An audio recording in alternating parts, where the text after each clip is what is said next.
and I thank that funding. This was a paper that we published in the journal Ophthalmology last year. Ed Stone was the driving force behind this. It was a task force put together by the American Academy of Ophthalmology, which we've got a loose connection here, in which we talked about the utility of genetic testing in the clinic. And really the punchline of this was that for conditions such as complex disorders, we recommended against routine clinical testing, but that for Mendelian disorders, such as most of the corneal dystrophies we're interested in, that certainly genetic testing does play an important role and can help a clinician to either presumptive clinical diagnoses. This is going to continue to do this. Let's change to the other podia, if we could. I think your VGA cable is a little bit loose. So if you give me a moment, I'm going to change the other podium.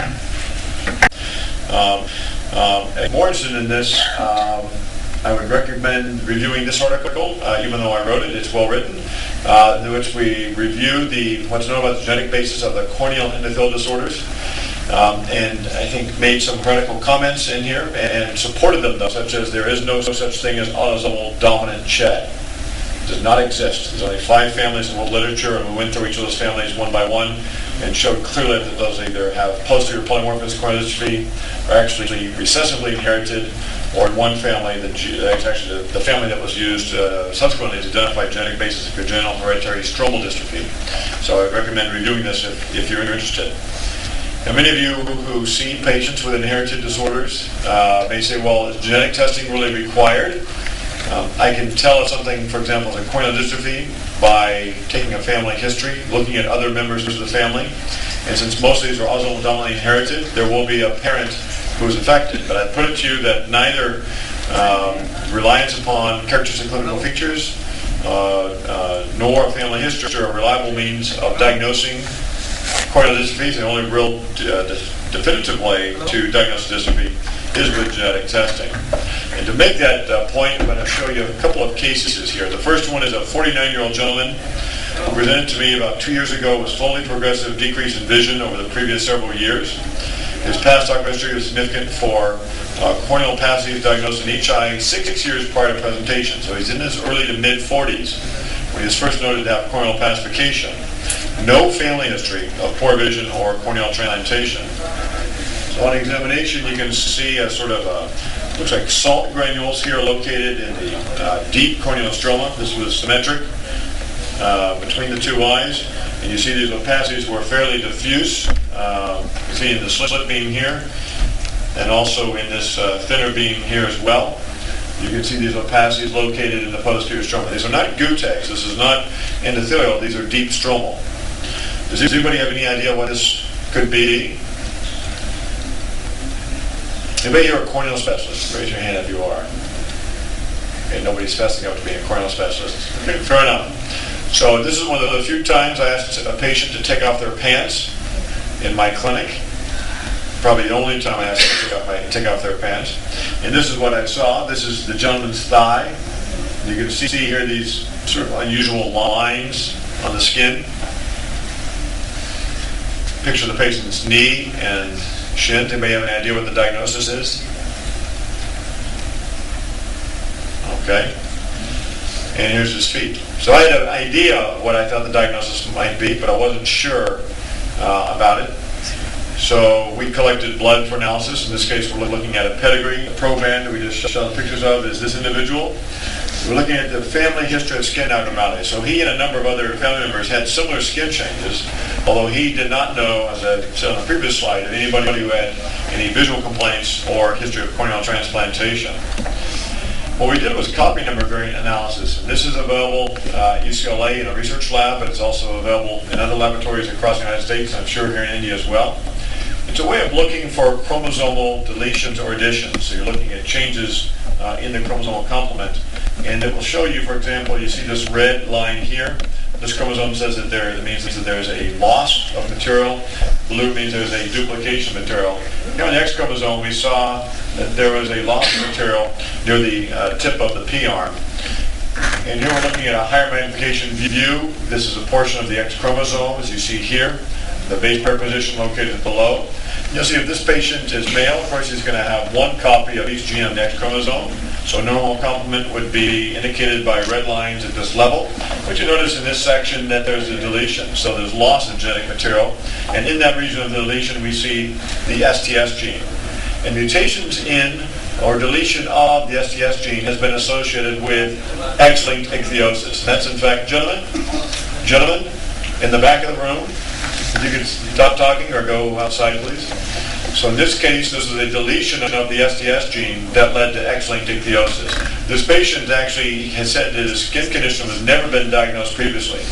So in this case, it was an ophthalmologist using genetic testing who diagnosed this skin condition and the associated corneal changes. We published this paper, this report in Cornea a few months ago. Second case, this is a 30-year-old woman who was interested in LASIK surgery, who presented to a outside ophthalmologist for refractive surgery evaluation. She had a history of wearing glasses and contact lenses for correction of moderate myopia and astigmatism. She is adopted, so did not know family history and is not in contact with her biologic parents. So on examination, she had a few small opacities in each cornea. They were not visually significant. This patient's corrected vision was 20/15 in each eye. Here we see the other eye. Again, small opacity here in the slit beam, but the patient's vision was fine and had no problems with photophobia or glare. So here's another view here, just a sole deposit. You can imagine that if you did a quick examination prior to refractive surgery, you could miss this very small deposit. It's actually hard to photograph. So the patient had LASIK surgery performed in each eye, and then a year later had an enhancement performed. She ended up doing well after surgery, regaining 6/6 vision in each eye. But then 4 years later, she noted decreasing vision in each eye and returned to the ophthalmologist's office. And so for those of you who are retinal specialists in the room, not used to looking at the cornea, all this stuff is not normal. So dense central stromal opacification in each eye. We see here in retroillumination.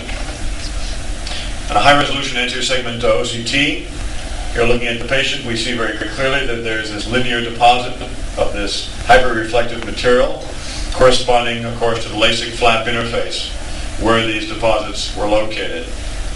That's not the only case. I've seen about 5 cases. My colleague E.K. Kim in South Korea has reported, I think, about 30 or 40 cases, although he's told me he's seen about 200 patients with this phenomenon occur. So this is a patient who had nothing in the cornea. I know the surgeon who did this surgery in San Francisco. This is a year after surgery. The patient developed acceleration of these deposits. Again, he had no deposits prior to surgery. And you see in the thin slit beam that these deposits are located in the region of the LASIK flap, as we saw in the first patient. Here's another patient who had LASIK surgery. This patient had, the surgeon told me, a few small deposits in each cornea, similar to the first case I presented. And then this is, again, a year after surgery with dense stromal deposition. Here we see on higher magnification view. This patient's vision dropped down to the level of 660. And the patient required bilateral penetrating keratoplasties. So if you do this in the United States, if you do LASIK surgery on a patient with this condition, you'll certainly end up in a court of law. And the same may be true here in India.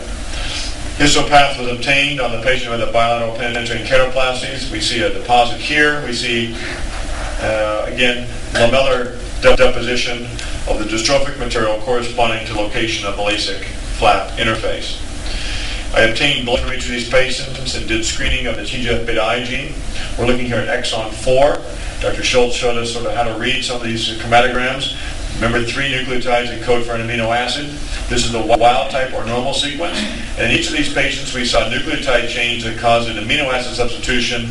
And this is the classic amino acid substitution associated with combined granulomatous corneal dystrophy, also known as avellino corneal dystrophy. So each of these patients has avellino corneal dystrophy. The reason why this occurs with this dystrophy and not the other dystrophies associated with mutations in this TGF-beta gene is that this has a later onset of the affected phenotype. So somebody can be 25 years old or 30 years old, go to LASIK surgeon for surgery, have this condition, and neither the deposits not be seen, either be no deposits, or very subtle changes the LASIK surgeon may miss. They have LASIK surgery, they saw from the pictures a year later, require corneal transplantation. So I would put to you that in anybody in this room who does refractive surgery, should have a question on their patient questionnaire regarding a family history of inherited corneal disorder or corneal transplantation. And if they answer yes, you need to ask them further, what was the reason for a corneal transplant, what sort of condition they have, and if they are not able to provide you an answer, or if they say it's some dystrophy, I don't know what it is, but they require a corneal transplant, you must do genetic testing for that patient. If you don't, you end up missing this condition, you will end up having to do transplants or send that patient for corneal transplants. You'll probably also end up in a court of law. Because this combined granulomatous corneal dystrophy is the most common corneal dystrophy in Korea, 1 out of every 875 individuals has this. LASIK surgeons in Korea, most of them are routinely doing screening of this TGF-beta gene prior to LASIK surgery. And there's a company called Evolino now that is providing this service for surgeons in Korea and trying to break in the United States market as well, trying to convince surgeons in our country to consider doing this prior to LASIK surgery.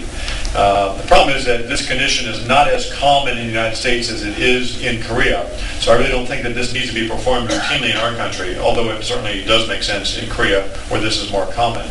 I have ordered this for a few of my patients, and you see here this is a patient whom I sent the blood off just a few months ago.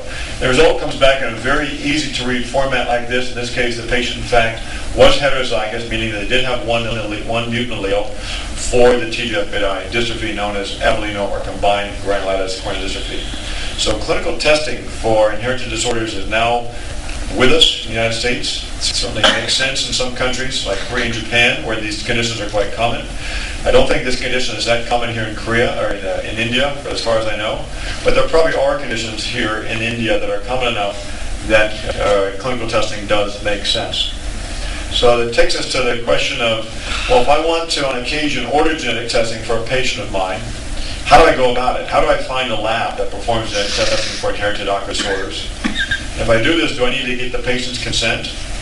What's involved in collecting a DNA specimen and sending it off to the laboratory? And most importantly, who's paying for this? The patient, the doctor, insurance company, or somebody else? Well, one option is to send that blood sample or buccal saliva sample to a research lab, such as the one that we have at the Jules Stein Institute. There's lots of big academic centers here, for example at Erebin, that are doing this testing for research basis. These are usually university-based laboratories, research laboratories are, where genetic testing is performed underneath an IRB-approved protocol. So in this case, patient consent is required because this is considered research. The costs associated with genetic testing are typically paid for by research funding, so that's nice. That you as a referring physician doesn't usually have to pay for genetic testing when it's being sent to a research laboratory. The genetic testing can be geared towards first looking for previously identified mutations, and if none are found, then looking for novel mutations in the gene. However, a research lab is not able to provide validation of results. So if a research lab gives a result back, you cannot use that result in making clinical decisions. You have to have that result confirmed by a certified laboratory. And these are called diagnostic laboratories. They can either be in a university setting or in private industry. In the United States, they're certified by accreditation body. I assume the same is here in India. In this case, you're ordering this as a test, just like a complete blood count, like a chest X-ray, like a serum or a serum test for, say, a prostate cancer antigen. So you don't need to get patient consent necessarily. Patient counseling, however, as far as genetic counseling, should be provided to the patient both before and after testing is performed. The costs associated with specimen collection, transportation, and mutation screening are paid for either by the patient, the requesting physician, or by a third party. And since it is a diagnostics laboratory that is validated, they are able to provide confirmation of the results.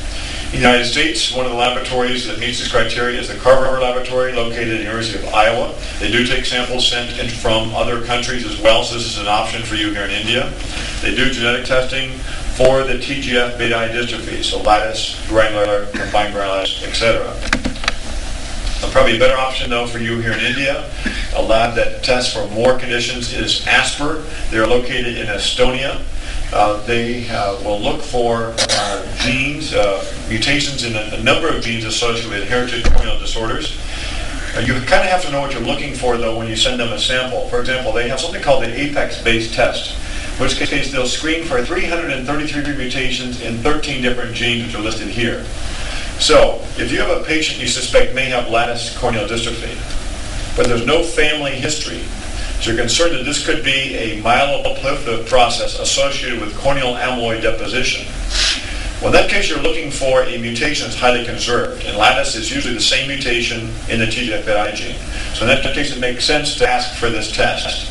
However, if you're looking for, let's say, a patient who you think may have macular corneal dystrophy, which you see a lot of in southern India, in that case, each family tends to have a unique mutation. So screening for the previously identified mutations will likely not confirm the diagnosis. In that case, you probably need to order what's called next-generation sequencing, where they sequence the entire gene. The same is true for the posterior polymorphic corneal dystrophy. The mutations associated with that are unique to each family. This is more expensive, so you really have to have some a priori knowledge of which condition you think the patient has in order to order the appropriate test. I want to thank those folks in my lab who've helped me along the way with some of the publications that I mentioned there. You see them listed there and their pictures. And I thank you for your attention. Well,